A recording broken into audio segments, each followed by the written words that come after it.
انگلستان کی حسین ترین خاتون ایڈوینا کا تعلق شاہی خاندان سے تو نہیں تھا، البتہ ایک خاصے امیر خانوادے سے ضرور تھا۔ وہ لڑکپن ہی سے لاکھوں کی جائیداد کی وارث بن گئی تھی۔ ایک زمانے میں ان کے بارے میں کہا جاتا تھا کہ وہ انگلستان کی حسین ترین خاتون ہیں۔ ان کی 1920 میں اپنے ہم عمر ماؤنٹ بیٹن سے ملاقات ہوئی، جو 2 سال بعد شادی پر منتج ہوئی۔ یہ شادی کس طرح کی شادی تھی، اس بارے میں ہم کیا کہیں، خود ماؤنٹ بیٹن کی زبانی سنیے۔ ایڈوینا اور میں نے اپنی شادی شدہ زندگی کا بڑا حصہ دوسروں کی خوابگاہوں میں گزارا۔ انگریزی اصطلاح میں اس شادی کو اوپن میرج یا کھلی شادی کہا جاتا ہے۔ اس جوڑے کی بیٹی پامیلا نے اپنی آپ بیتی میں لکھا کہ ان کی والدہ مرد خور تھی اور ان کی زندگی میں طرح طرح کے انکل ایک قطار کی صورت آتے اور جاتے رہے۔ ہم باقیوں کا ذکر تو نہیں کر سکتے، البتہ ان میں سے ایک انکل پر تھوڑی روشنی ڈالنا ضروری ہے۔ وہ انکل ہیں پنڈت جواہر لال نہرو، جنہیں خود پامیلا ماموں کہتی تھی، لیکن کچھ عرصے بعد انہوں نے نہرو کو ماموں کہنا ترک کر دیا۔ شاید انہیں احساس ہو گیا کہ نہرو خود ماموں نہیں بلکہ کسی اور کو ماموں بنا رہے ہیں۔ پامیلا نے لکھا ہے کہ نہرو اور ان کی والدہ کی پہلی ملاقات سنگاپور میں اس وقت ہوئی جب ماؤنٹ بیٹن ابھی وائسرائے نہیں بنے تھے۔ اس موقع پر ایک بہت فلمی سین پیش آیا۔ ہوا یوں کہ جب نہرو اور ماؤنٹ بیٹن کی ملاقات ہوئی تو ان نہرو کو دیکھنے کے لیے آئے ہوئے ہندوستانیوں کے بڑے مجمع میں بھگدڑ مچ گئی اور ایڈوینا لوگوں میں گھر کر رہ گئی۔ خطرہ پیدا ہو گیا کہ کہیں وہ کچلی نہ جائیں۔ اس موقع پر ہندوستان کے کرشماتی رہنما نہرو بالی ووڈ فلموں کی ڈیشنگ ہیرو کی مانند آگے بڑھے اور ایڈوینا کو ہجوم کے چنگل سے سلامت نکال لائے۔ پامیلا کہتی ہیں ان کی والدہ یہ کہانی بیان کرتے نہیں تکتی تھی، تاہم پامیلا کا اصرار ہے کہ دونوں ایک دوسرے کے عشق میں بری طرح گرفتار تو ضرور تھے اور دونوں کے درمیان 1960 یعنی ایڈوینا کی موت تک خطوط کا تبادلہ بھی ہوتا رہا، لیکن بات اس سے آگے نہیں بڑھی۔ پامیلا کا تجزیہ ہے کہ نہرو رینڈوے ہونے کی وجہ سے خود کو بے حد تنہا محسوس کرتے تھے، جبکہ ایڈوینا بھی اپنے خاوند کے رنگا رنگ افیئر اور مصروفیات کی وجہ سے ایک اجنبی ملک میں اداسی کا شکار تھیں۔ اس لیے دونوں ایک دوسرے کی طرف مقناطیس کی طرف کھینچے چلے آئے۔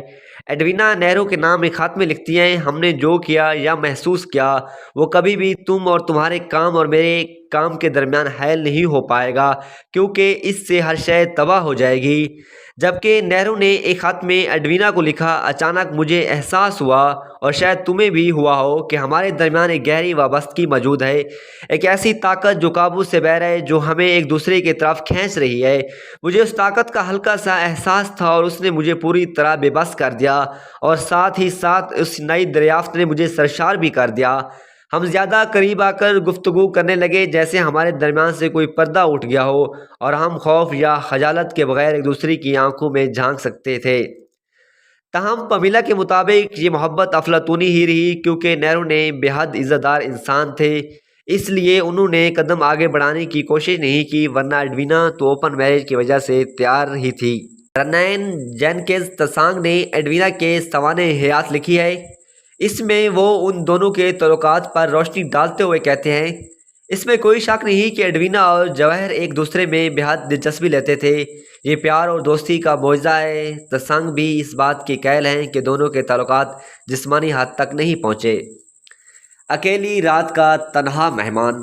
لیکن دوسری طرف خوشنود سنگھ اپنی آپ بیتی truth love and little malice میں کچھ اور ہی کہانی سناتے ہیں۔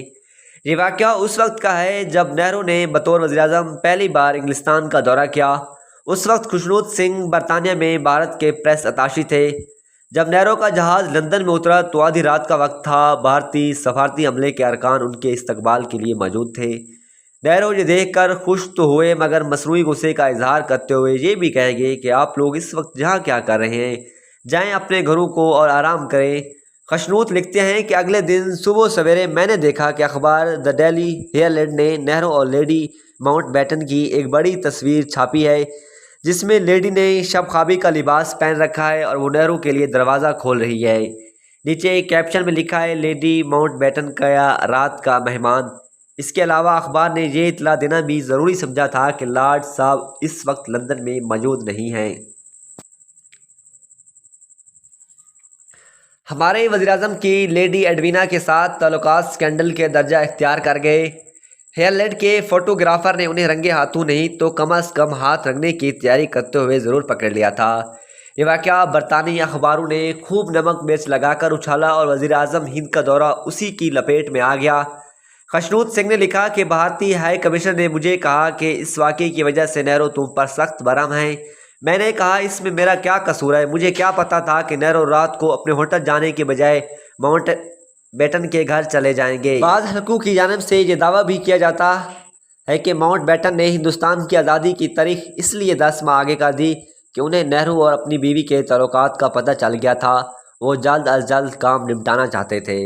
لیکن یہ بات ذہن نشین رہے کہ جب ان دونوں کی ملاقات ہوئی اس وقت نہرو کوئی کھلنڈرے نوجوان نہیں بلکہ 57 برس کے پیٹے میں تھے، جبکہ دوسری طرف ایڈوینا کی عمر بھی 47 برس تک پہنچ گئی تھی۔ پکی عمر کے عشق کی یہ بیل منڈے چڑھ سکی یا نہیں اس کا علم تو ان دونوں کو ہی ہوگا۔ البتہ اتنا ضرور ہے کہ یہ رنگین جوڑے کچھ ایسی کہانیاں ضرور دے گئے ہیں جو آنے والے کئی برس تک برصغیر کے اربوں لوگوں کی زبانی پر گردش کرتی رہیں گی۔ اور اگر ماؤنٹ بیٹن کے حسد والا نظریے کو مان لیا جائے تو کیا سرائی کی جا سکتی ہے کہ اگر یہ رومان پرواہ نہ چڑھاتا تو ہیروشیما اور ناگاساکی جیسے 10 بم ہندوستان پاکستان کی سرحدوں پر نہ پھٹتے۔